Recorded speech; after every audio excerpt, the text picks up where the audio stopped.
Wewombeke atubere okusinza okwaleero.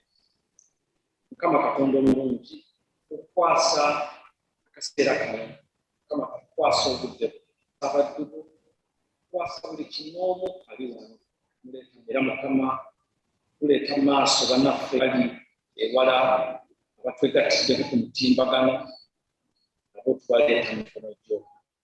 Era tusaba muddu wo Rev'd agenda okutubuulira okwaleero, omuluŋŋamye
Ekitundu kyaffe ekisooka kigenda kuva mu Yeremiya essuula e11 okuva ku lunyiriri olusooka okutuuka ku lw'e14.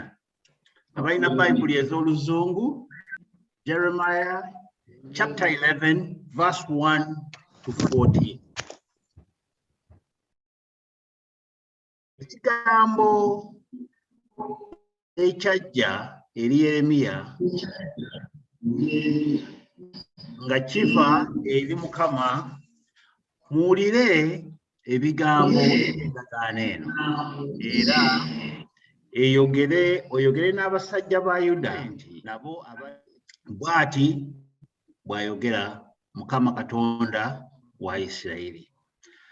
akolimirwe omusajja yenna atawulira bigambo bya ndagaano eno gye nalagira bajjajjammwe ku lunaku lwe nabajja mu nsi y'e Misiri mu kikoomi ky'ekyuma ne njogera nti muwulire eddoboozi lyange mukolenga byonna we biri bye mbalagira bwe mutyo bwe munaabanga abantu bange nange naabanga Katonda wammwe ndyoke nywezenga ekirayiro kye nalayirira bajjajjammwe okubawa ensi ekulukuta amata n'omubisi gw'enjuki nga bwe kiri leero.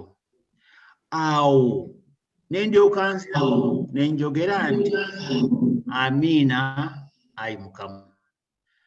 Awo Mukama n'aŋŋamba nti langirira ebigambo bino byonna mu bibuga bya Yuda ne mu nguudo ez'e Yerusaalemi ng'oyogera nti muwulire ebigambo by'endagaano eno era mubikole.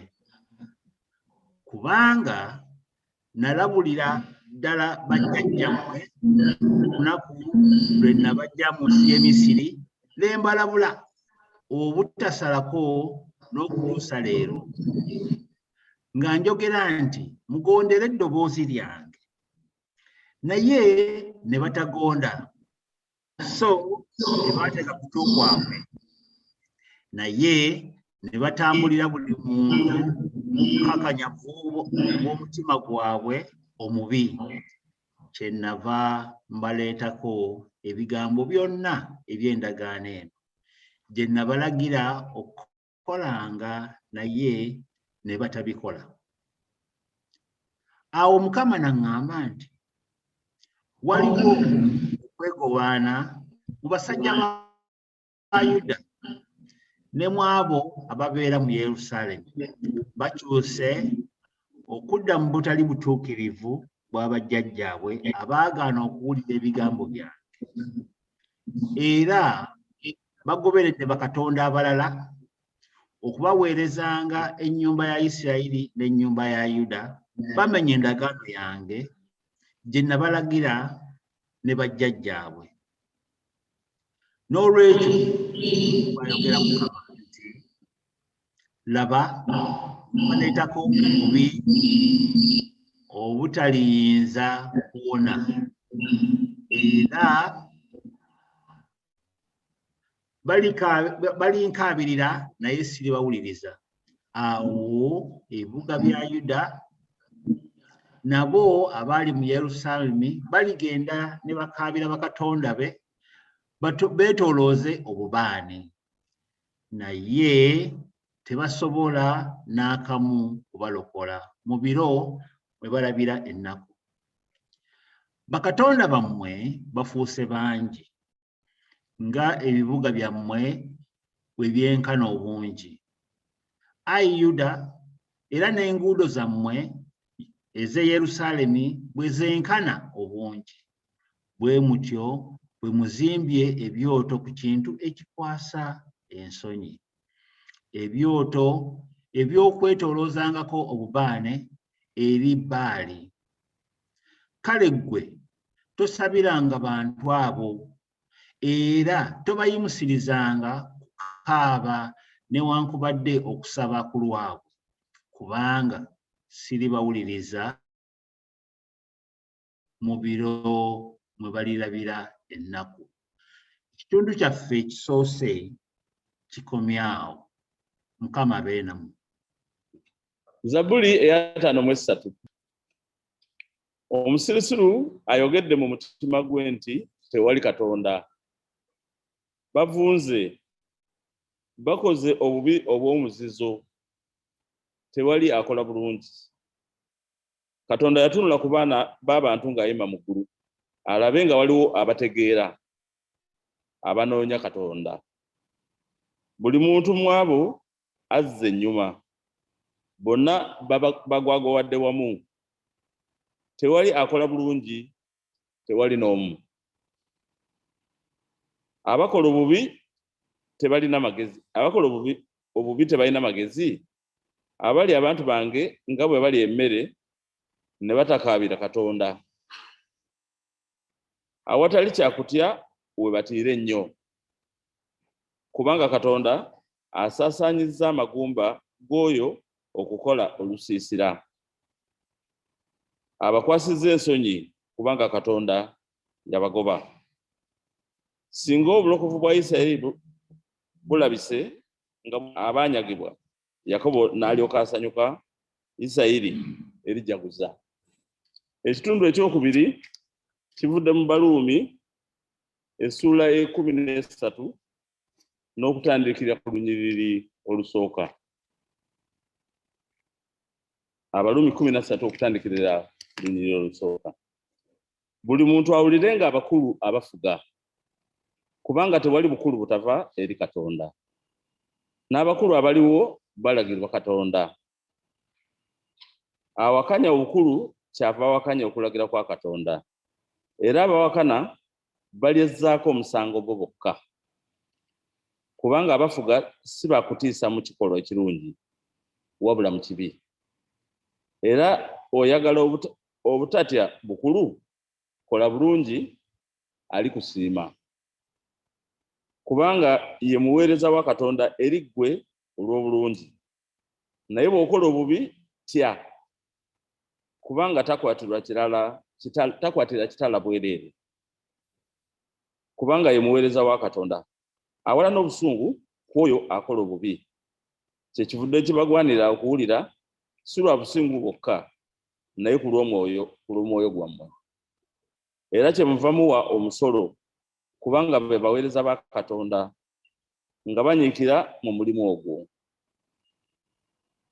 Musasulenga bonna amabanja gaabwe, ab'omusolo omusolo, ab'empooza empooza, ab'okutiibwa kutya, ab'ekitiibwa kitiibwa. Temubeeranga na bbanja lyonna eri omuntu yenna, wabula okwagalananga, kubanga ayagala muntu munne ng'atuukiriza amateeka. Kubanga kino nti toyendanga, tottanga, tobbanga, teweegombanga, n'etteeka eddala lyonna ligattibwa mu kino nti yagala muntu munno nga bw'oyagala bwekka. Okwagala tekukola bubi muntu munne, okwagala kyekuva kutuukiriza amateeka. Ekitundu kyaffe ekyokubiri kikomya. Tusigale nga tutudde tuwulire oluyimba olwokubiri okuteerikwaya, oluyimba 145, gwe wekka ataggwaawo.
Injili entukuvu yawandigibwa mu ssula 9 ey'omunjiri Luka okusooka ku lunyiriri 5.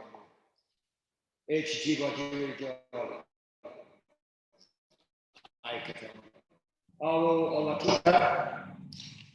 olwatuuka ennaku ze bwe zaali zinatera okutuuka.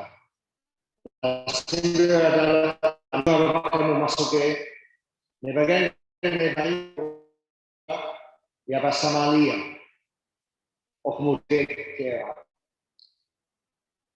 ne batumusembeeza kubanga amaaso ge gaali galaze kugenda e Yerusaalemi.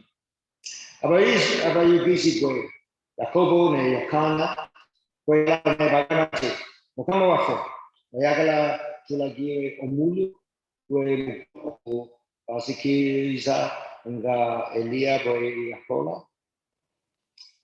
Naye n'atuuka n'abanenya n'akyogera nti temumanyi omwoyo gwe guli gwe mulina, kubanga Omwana w'Omuntu teyajja okuzikiriza bulamu bw'abantu wabula okubulokola.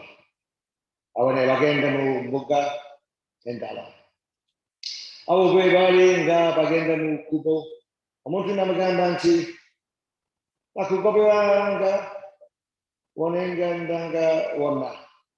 Yesu n'amugamba nti ebiri byerina okunywa, n'ennyonyi ez'omu bbanga zirina ebizu, naye Omwana w'Omuntu talina nasa mutwe gwe. N'agamba omulala nti ngobera, naye ye n'agamba nti Mukama wange ndeke mmale okugenda okuzika kitange. Naye n'amugamba nti leka abafu bazike abafu baabwe, naye gwe genda ogulire obwakabaka bwa Katonda. Omulala n'agamba nti nakugoberanga Mukama wange, naye soke ondeke mmale okuzibula ab'omu nnyumba yange. Naye Yesu n'amugamba nti tewali muntu akwata ekyuma ekirima n'atunula ennyumba asalira obwakabaka bwa Katonda. Enjiri ya Mukama waffe. Tukwebaza Ayi Katonda olw'enjiri yo entukuvu ekitiibwa. Olunaku. Katusabe. Mukama Katonda waffe tukwegayiridde oteeketeeke emitima gyaffe okulya ekigambo kyo mu bigambo by'ogenda okukola. Yesu Kristo Mukama waffe. Amiina. Banange mbulamusiza mu linnya Mukama waffe Yesu Kristo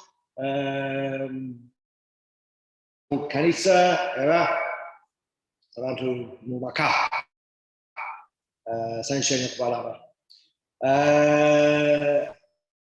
Kristaayo mu St Marco Kennington babulamusa ennyo nga bulijjo.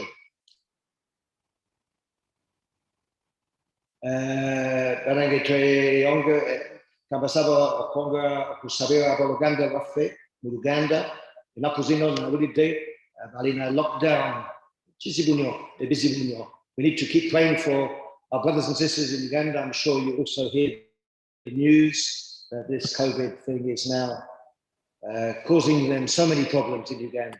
Let's continue to pray for the churches who are going through lockdown, and for the hospitals, and for government leaders who make those important decisions. I want briefly to look at our gospel reading, which I attempted to read to you just now. In the modern translation of the Luganda Bible, verse 51 says it slightly differently. It's talking about Jesus. Awa etisera echokulinya kwe mugulu wechali tisembete namalera dala.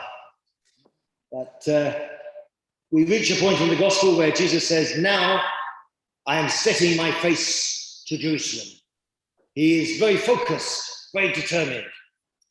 And it's come to that point where he says, now nothing is going to stop me. We are going to Jerusalem in order to finish, in order to achieve what God has sent me for.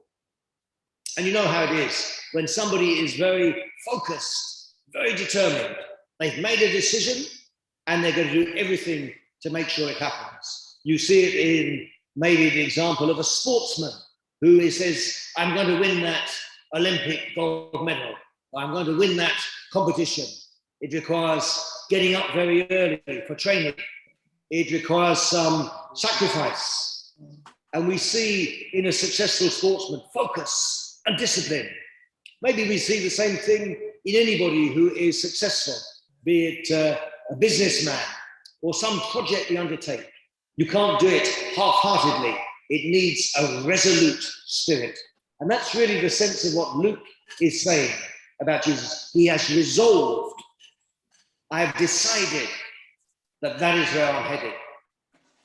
And as Jesus sets his face to Jerusalem, accompanied by some of the disciples, he encounters opposition, setbacks, things which could throw him off course, literally. There are things which threaten him from within his own followers and from external forces. Maybe you have made some plans. Maybe you have set your face towards something. You said, I'm going to embark on this project. I'm going to build my house. I'm going to start a business. I'm going to do this study. I have a plan. And then the plan gets derailed. Somebody interferes, somebody opposes you, or something goes wrong.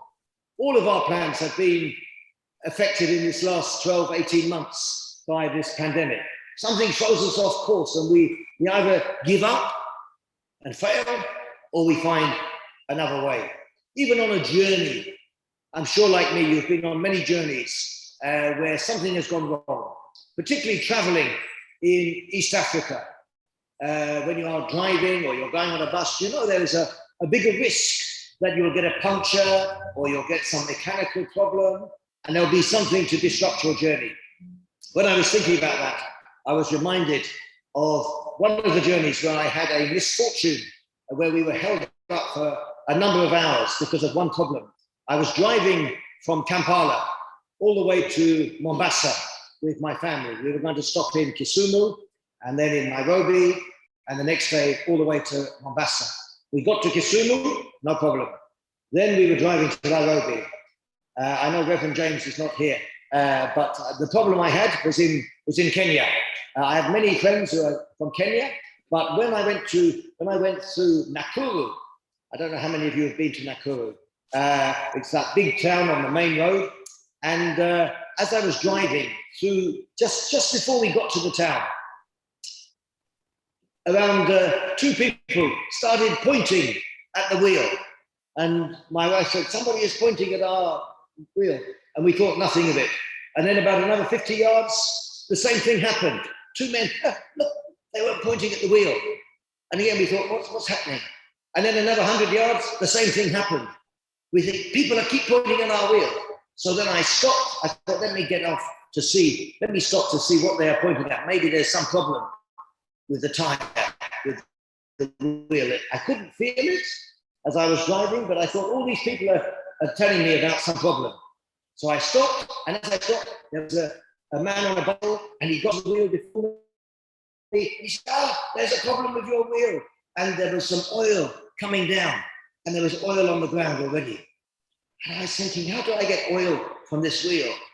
And then some other people came, and they said, yeah, this is very serious. You don't need to go any further because there's obviously some big problem. This wheel could fall off. And I was struggling, thinking, what is this oil? All these people have been pointing at my wheel. They said, yeah, the wheel was going like this. And I said, okay. They said, you have to get this fixed. I said, you're right. I can't go all the way to Nairobi with this danger. I have my wife, my children. And I said, but last time I came to Nakuru, I think just as I get to town, there's a big shell petrol station. I'm sure they'll have some mechanics. I can sort it out there. And they said, no, you can't go any further. There's a small mechanic here. Our friend has a mechanic. Come, we'll push the car there. You're very lucky. There is a small place here. And I thought, do you know, I think I want to go to the big place. Let me go to Shell, because this vehicle belongs to the Church of Uganda. It's not even my personal vehicle. So I need to maybe take it to the best.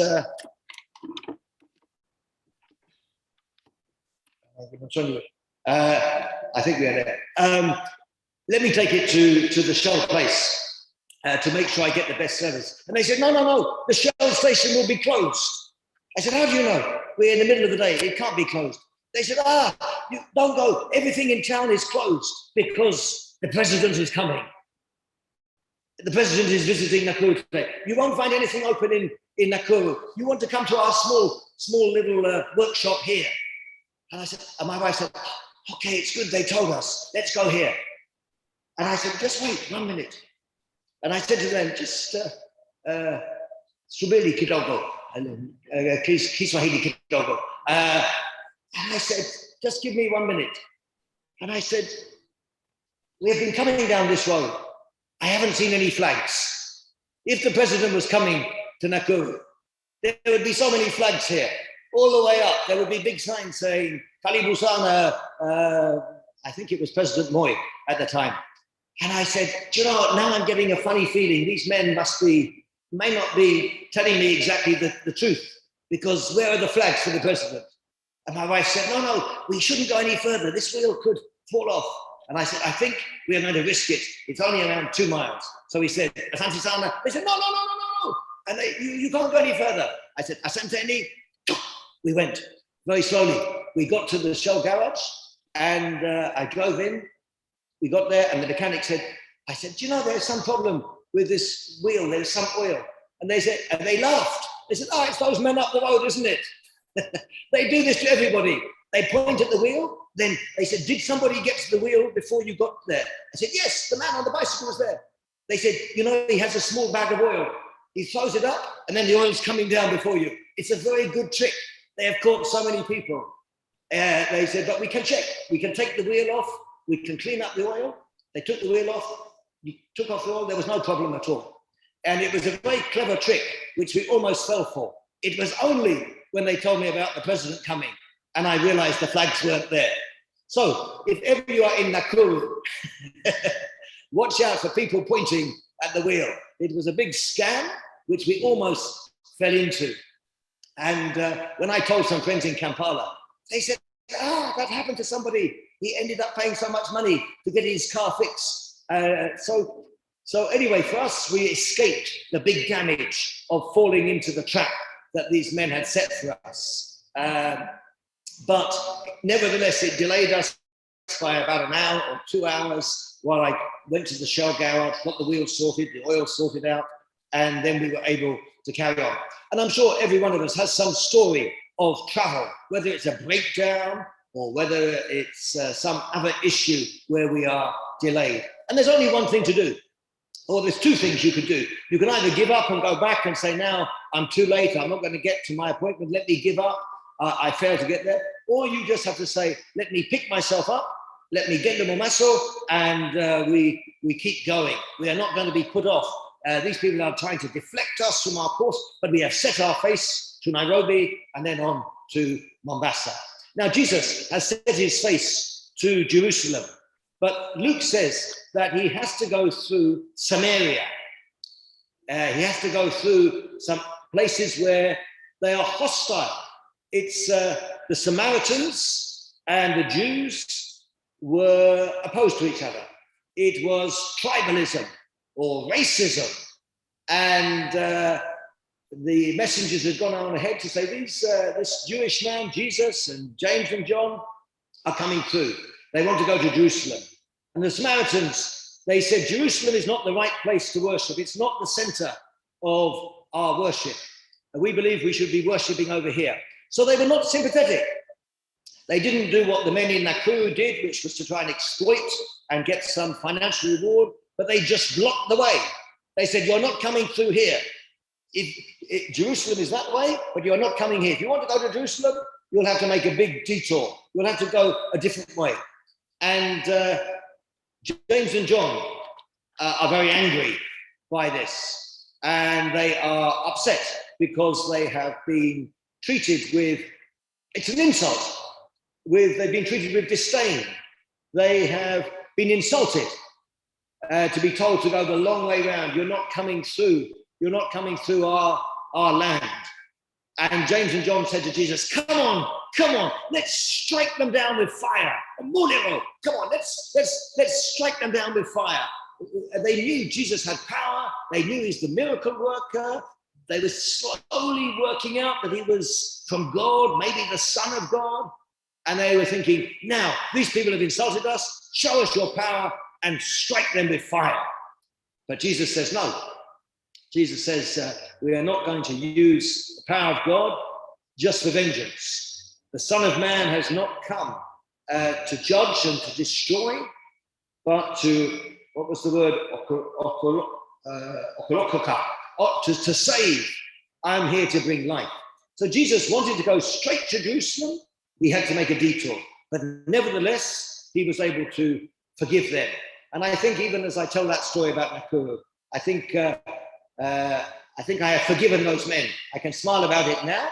They were out to make some profit from exploiting us, but even now I can smile about it and say I think I have forgiven them. So if there's anyone tuning in from Nakuru, we are friends again. We are reconciled. But Jesus says, let's not take that revenge. Let's keep going. Don't give up. Let's keep going.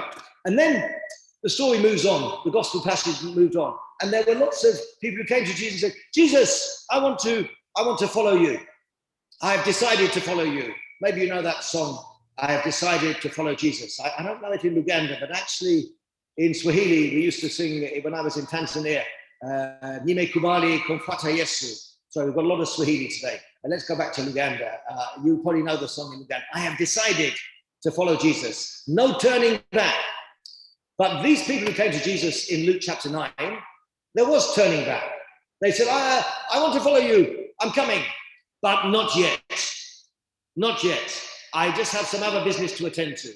And then another one said, I'm coming, but I need to wait to bury my father. Now, Luke doesn't tell us whether the father has just died or whether he means I have to wait until my father dies in 10 years or 20 years. But it seems that the things they were saying, I need to go and tie up some loose ends. I need to go and finish my business. Then I will be serious.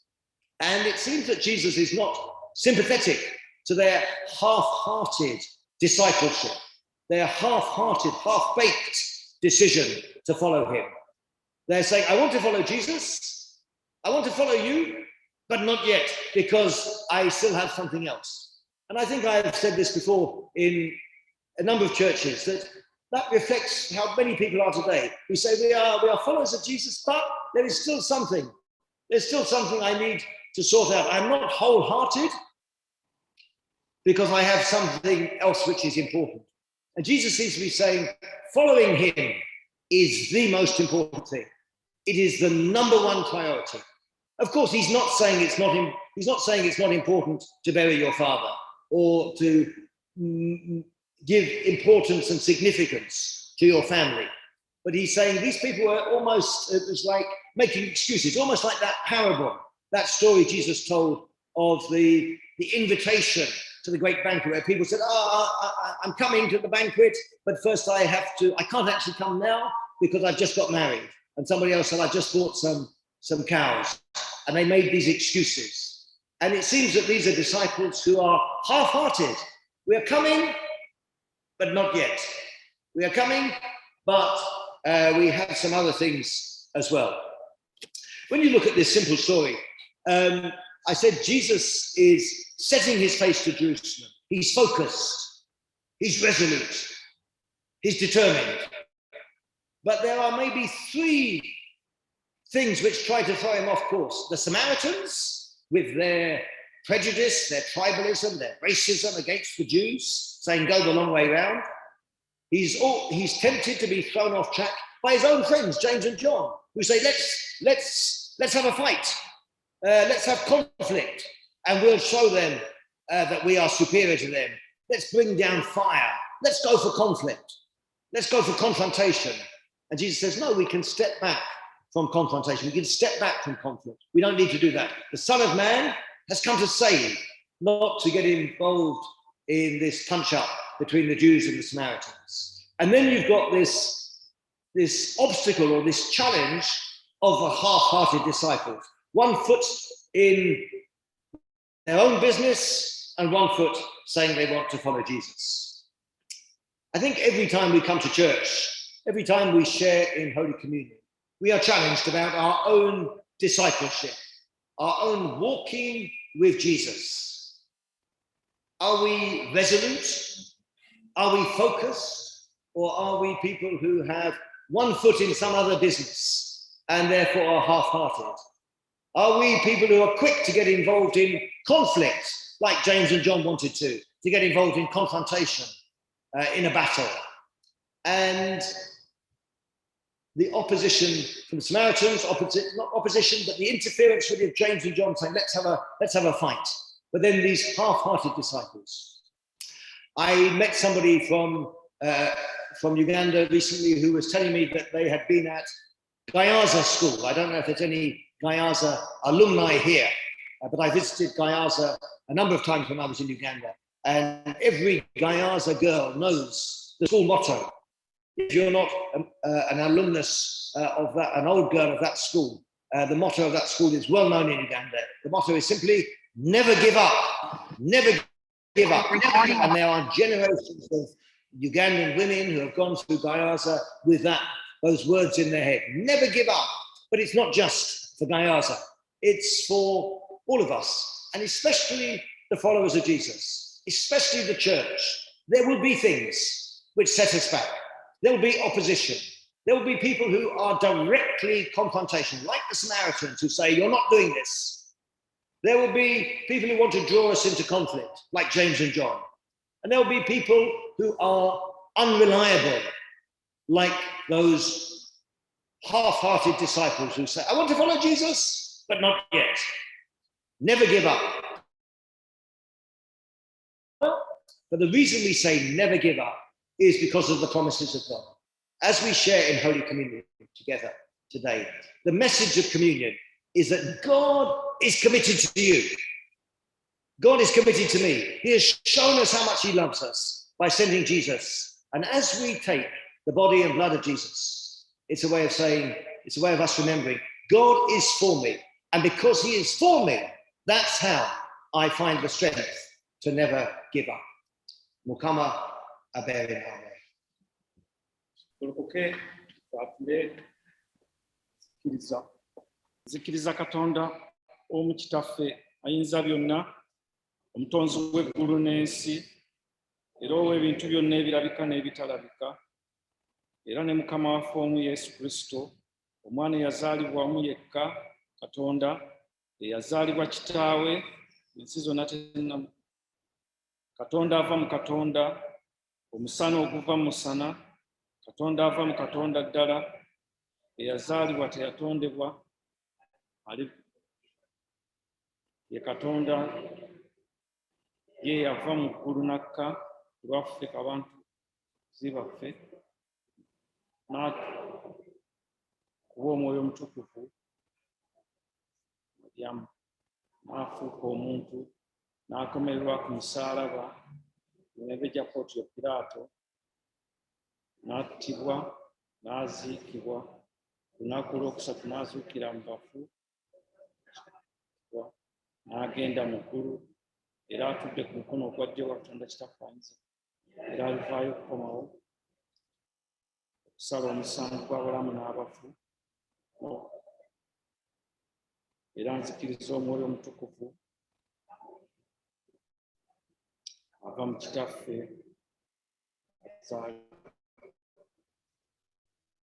awamu ne Kitaffe n'Omwana.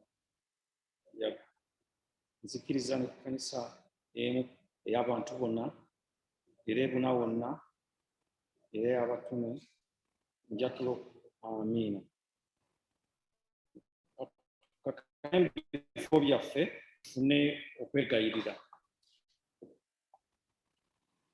Katonda ayinza byonna ow'ekisa, tutuno mu maaso go kitaffe ayinza byonna, tukwebaza tegusobodde okuleeta mu nnyumba y'okukutendereza.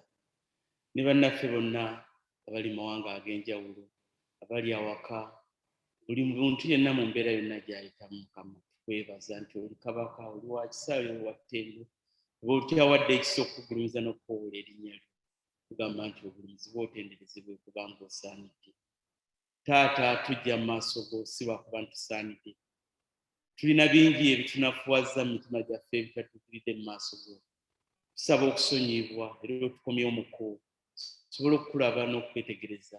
Tugoberere ku kkubo lyo, tukunoonyenga, tuleme okwekwasa kino na kiri, kubanga bingi ebitukutte, bingi ebitujje mu kkubo lyo nga binafuwaza emitima gyaffe, ebirowoozo byaffe bivudde mu kkubo ery'okukunoonya n'okukumanya Taata. Naye byonna si butuukirivu. Tusaba otuyimuse, otukomyewo mu kkubo, tukutenderezenga n'amazima, otusaasire mu kusobya kwaffe. Taata, tujja mu maaso go nga tuyimusa abakulembeze ab'amadiini gonna mu nsi yonna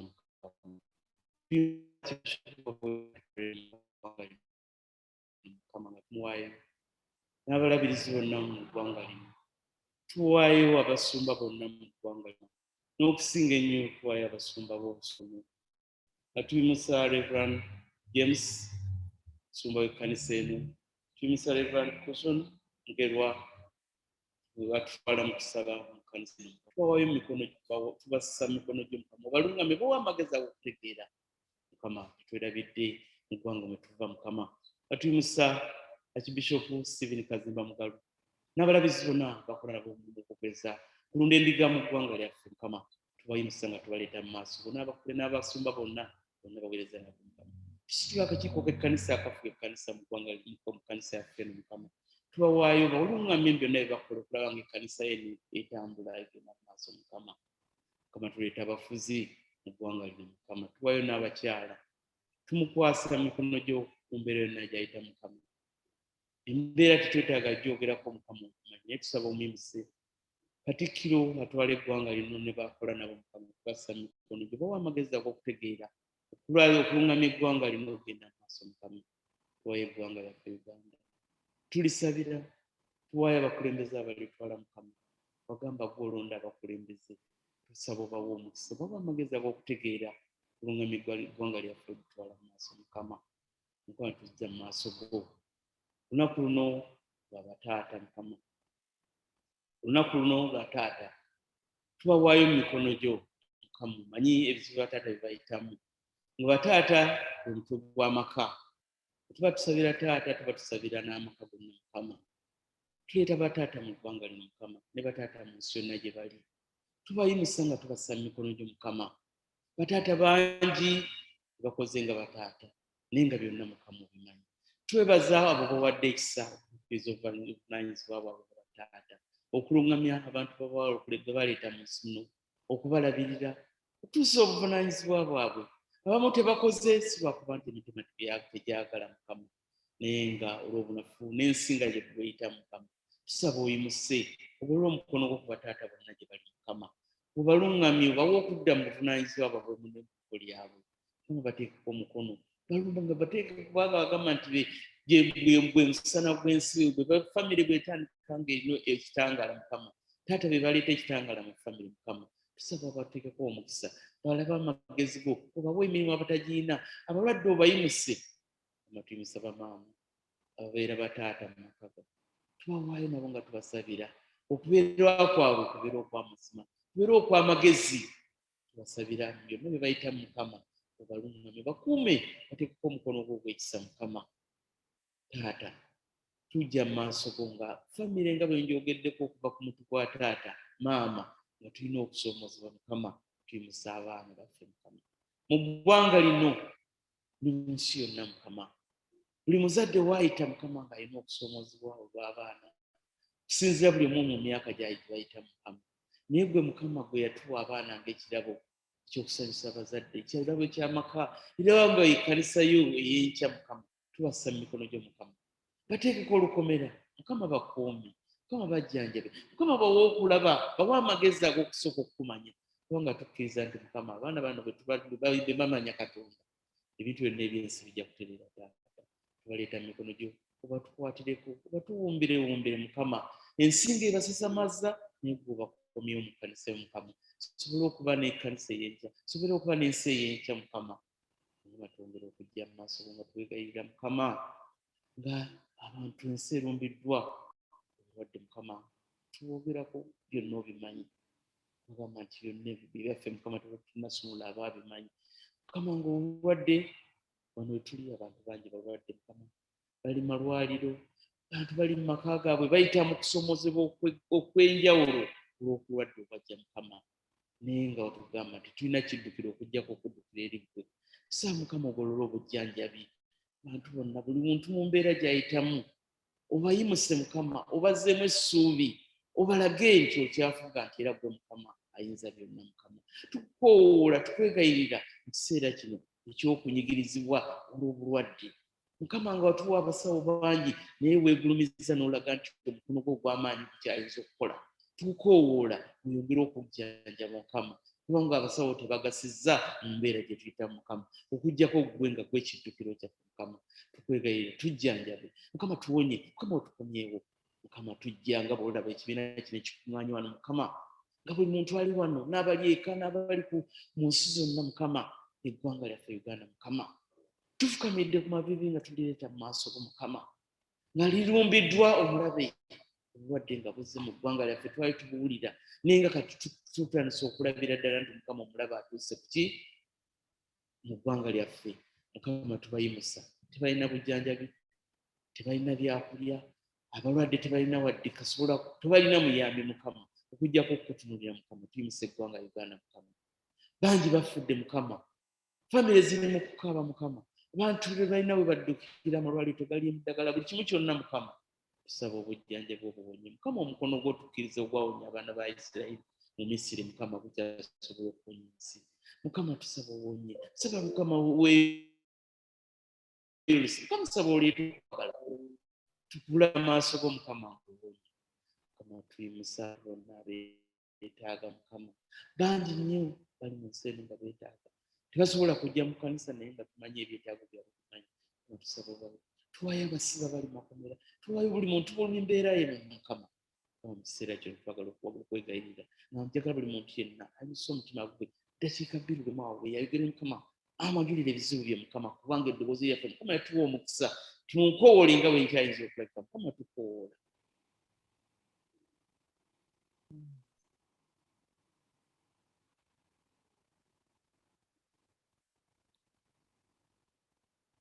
ayi Mukama, bingi bijjudde mu mitima gyaffe tuyinza bimalayo twatandisa okubisumula naye nga byonna obimanyi Mukama. Tubiwaayo mu mikono gyo Mukama, byonna byetusabye nga tusaba ekisa kyo kitubeere, ekisa kyo kituwonye, ekisa kyo kituluŋŋame mu byonna Mukama. Tutegeerera tukusinzenga nga bw'osaanidde mu Kristo Yesu Mukama waffe. Nga tweteekateeka okuwaayo ebirabo, ka tusabe ekwaya etuwe oluyimba 193 mugabi w'ebirabo.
Ogni cosa va bene, spesso poi a Kkanisa, Chitafe, Aliburu, Winner Christway, Waka Wuche, Yabra Pekansi, Robert Peregrine. Sorry for the cafe. For Guam, for going movie.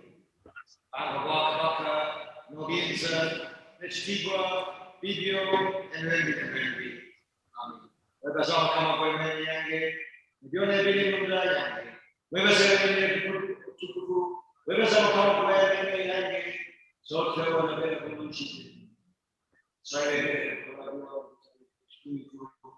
want to invite you to some.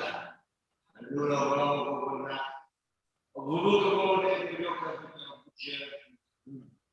Mwega Samakama, Namene Vitopena, Mwega Samakama Penene, Shiva Sivere Shastri, Nelio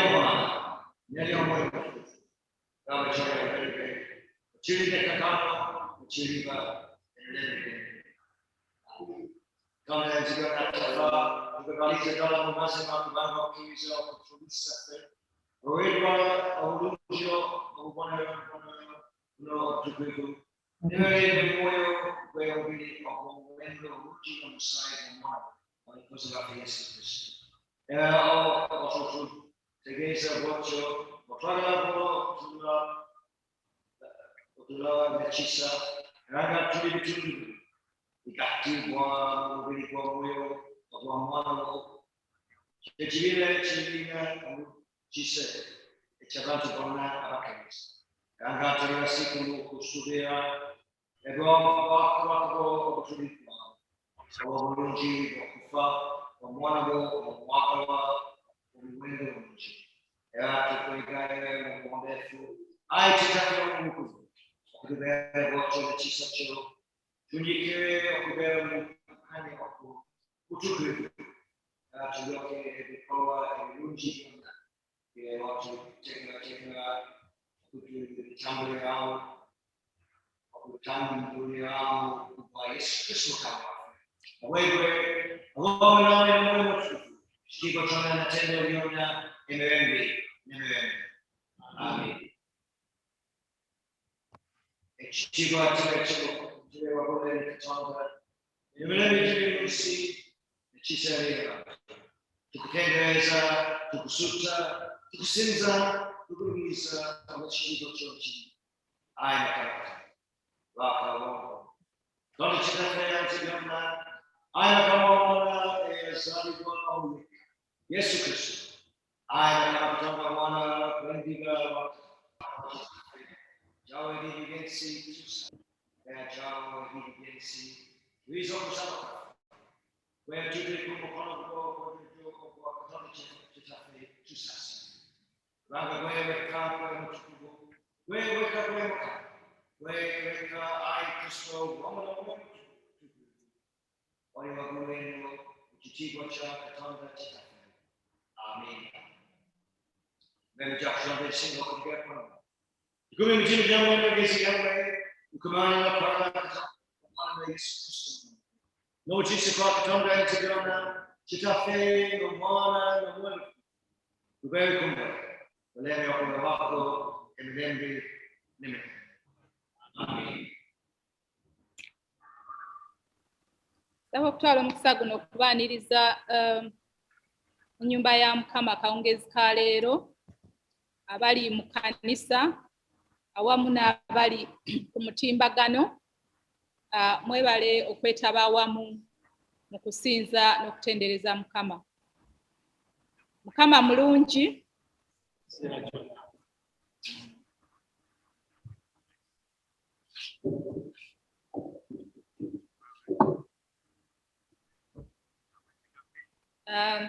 Yakutwala omukisa okwaniriza Abakristaayo mwenna okujja abazze mu Kkanisa akawungezi ka leero mu ngeri enjawulo abazze nga omulundi gwabwe ogusoose Sande ewedde nagenda n'ennyaniriza neerabira nti wadde tuli mu COVID tufuna abagenyi era munsonyiwe kati tulinawo omugenyi ng'omulundi gwe ogusoose okusaba naffe olwaleero oza leero tetulina. Njagala kwaniriza mu ngeri enjawulo maama mukyala Kawooya atwegaseeko mu kusaba kwa leero okuva mu Kkanisa ey'okusinza mu Luganda Ew'Otalu. Tweyanziza nnyo maama, tweyanzige okusaba naffe era kusanyusa okulaba.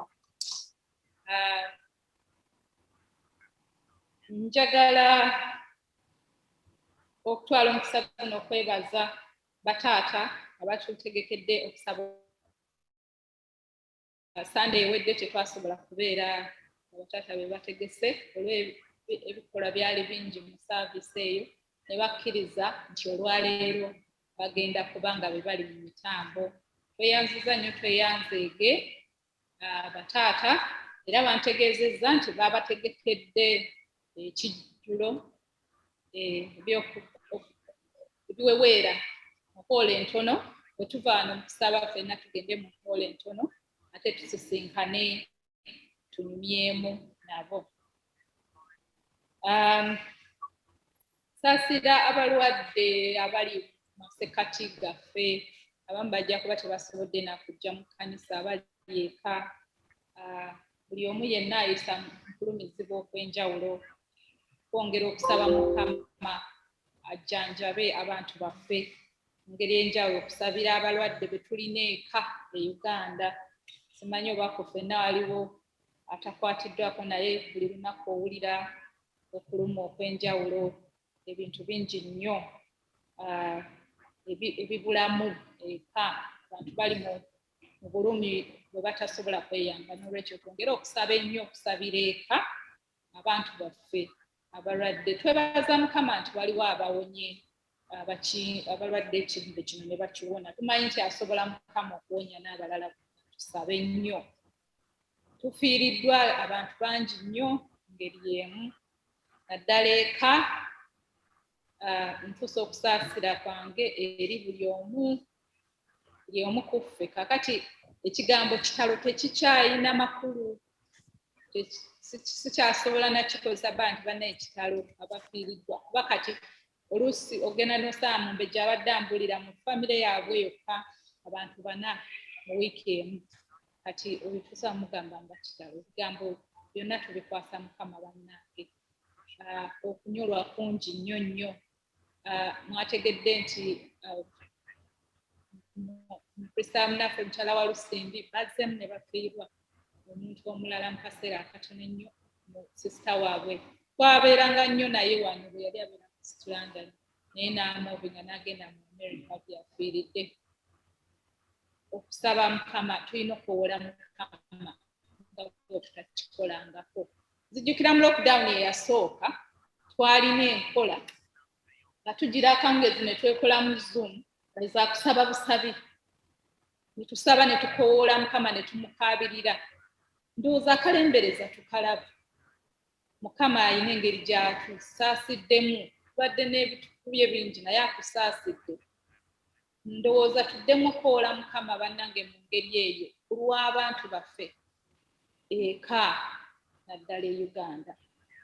Ne mu nsi yonna kikyagenda mu maaso naye twetaaga okwekowoola Mukama atusaasire. Ebirango ebirala tulina okusoma kw'abato n'abakulu abaagala okusibwako emikono. Kujja kuba nga kutandika wano ku Lwomukaaga olujja ku ssaawa 8 ez'olweggulo ne ku Sande ku ssaawa 10 ez'olweggulo.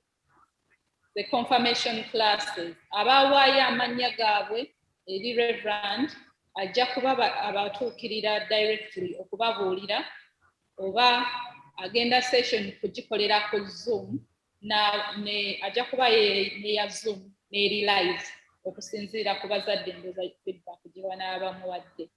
Bw'oba nga teweewandiisa ng'okyayagala okwewandiisa okyalina omukisa okusoma tekunnatandika, kusoma kutandika ku Lwamukaaga.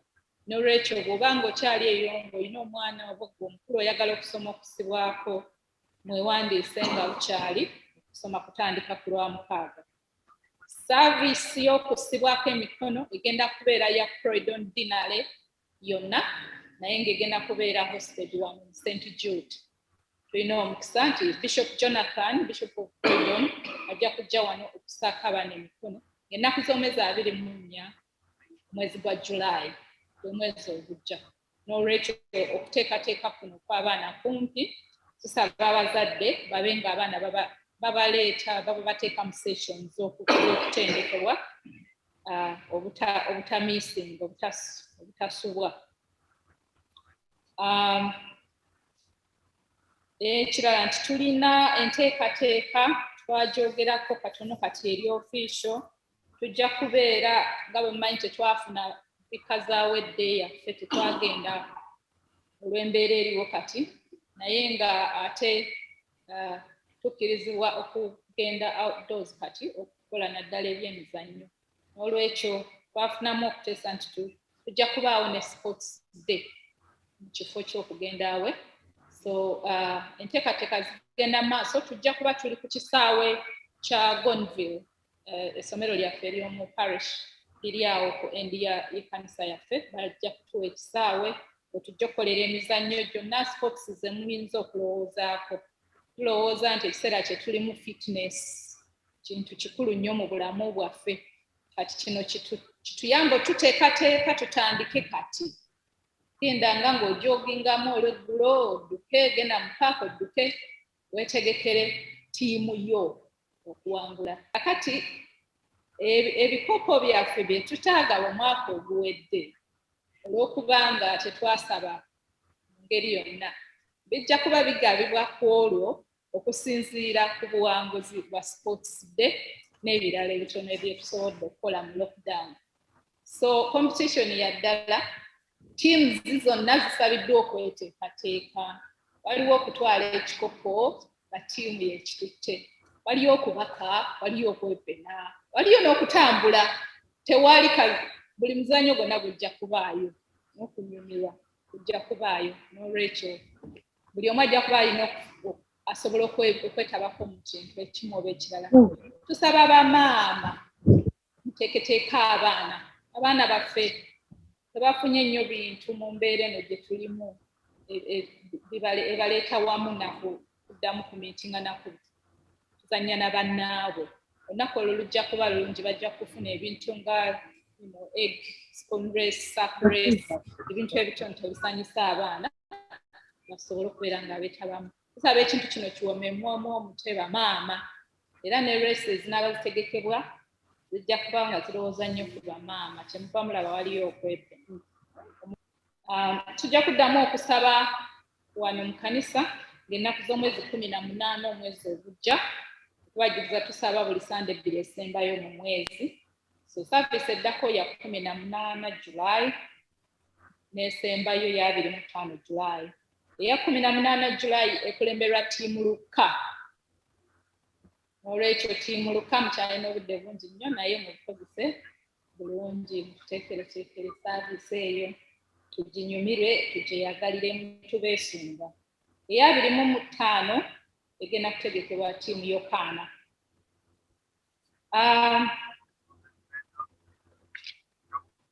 Nsaba okukoma wano nga tujjaguzaamu ko kubalina birthdays mu June, nabasuubiza Sunday yagwa tetwasobola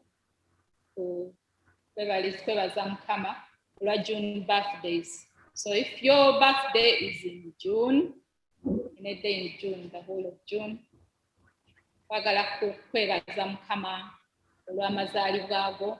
Reverend Stephen is going to pray for you.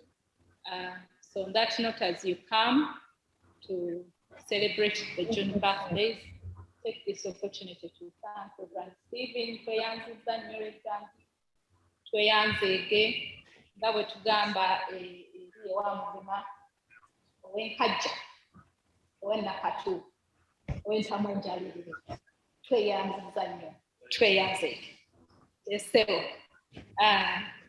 sinye nnyo. So June birthdays,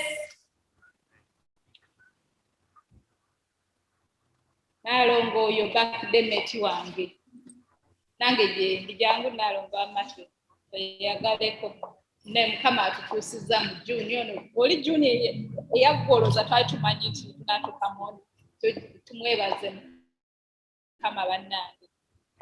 Kingi Jumba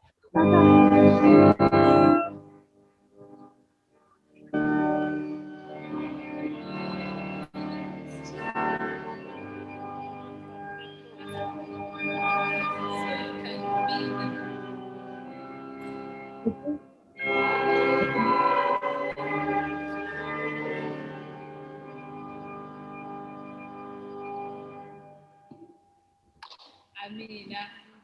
Tweyanziza tweyanziike. Come to Surrey. Father, we thank you for the giver of life. And we bless your name for those anniversary. Brothers Brother and sister, would you continue to shower with your grace, your blessing, your mercies, the riches of your life? May they every day know that they are loved by their Heavenly Father, loved by the church, and that you have good plans. May they keep going, never giving up, following Jesus all the days of their life. By Yesu Kristo. Amen.